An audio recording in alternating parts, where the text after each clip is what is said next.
போராட்டம் நடத்துறது தப்பில்லைங்கண்ணா. அது தாவேகாவாக இருக்கட்டும், எந்த கட்சியாக இருக்கட்டும், போராட்டம் பண்ணட்டும். நான் ரெண்டே கேள்விதான் கேட்கிறேன். எதுக்கு போராட்டம் பண்ணீங்க?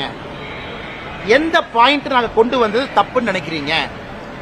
எந்த பாயிண்ட் நாங்க சரியா செஞ்சிருக்கோம் நினைக்கிறீங்க?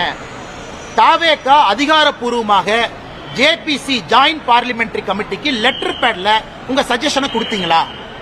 இன்னைக்கு நான் வந்து போராட்டம் பண்றேன், எங்க தலைவர் சொல்லியிருக்காருன்னு கீழே சுத்திட்டு இருக்கிறீங்க. சரி, உங்களுக்காக ஜேபிசி போட்டோம். 1 கோடி பேர் சஜஷன் கொடுத்தாங்க. 1 கோடி சஜஷன் வந்துச்சு. தாவேகால இருந்து கருத்து சொன்னீங்களா? ஜேபிசிக்கு நீங்க கருத்து சொல்லியிருந்தா, நல்ல கருத்தா இருந்தா கண்டிப்பா நாங்க எடுத்திருப்போம். சரி, இன்னைக்கு போராட்டம் பண்றீங்க. எதுக்கு போராட்டம் பண்றீங்க? நான் இவ்வளவு விலாவரியா பேசுறேன். இதான் பாயிண்ட்ங்கிறேன், இதான் காரணங்கிறேன். நான் சொன்னதுல தப்பு எங்கேயாச்சும் இருக்குன்னா நீங்க சொல்லுங்க.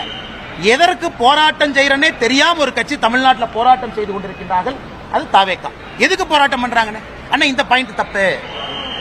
எத்தனை டைம் சட்ட திருத்தம் மாற்றி இருக்கிறாங்க? 54 முதல் சட்டம், அதன் பிறகு அவ்வளவு அமெண்ட்மெண்ட், 95 பெரிய சட்டம், அதன் பிறகு அவ்வளவு amendment, 2013 major amendment.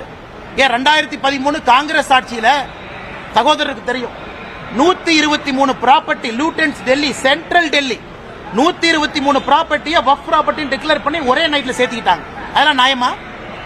123 property central டெல்லியில் நினைச்சாங்க ஒரே நைட். லட்சக்கணக்கான கோடி ரூபாய் வருமானம் பொறுப்பு இருக்கக்கூடிய ப்ராப்பர்ட்டி. அது 2013 காங்கிரஸ் கொண்டு வந்தான். அதை பத்தி எல்லாம் யாரும் பேச மாட்டாங்க. ஆனா 2025 நம்ம ஆட்சியில நியாயமாக எல்லோருக்கும் சமமாக ஒரு விஷயத்தை கொண்டு வந்தா நாம் இஸ்லாமியர்களுக்கு எதிரின்னு ஆர்ப்பாட்டம் பண்றாங்க. அதனால் தாவேகாவாக இருக்கட்டும், எந்த கட்சியாக இருக்கட்டும், என்னுடைய அன்பு வேண்டுகோள், அண்ணா எதுக்கு ஆர்ப்பாட்டம் பண்றேன்னு 2 விஷயத்தை சொல்லிட்டு பண்ணுங்கண்ணே. நல்ல விஷயமா தான் நானும் மேல சொல்றேன்.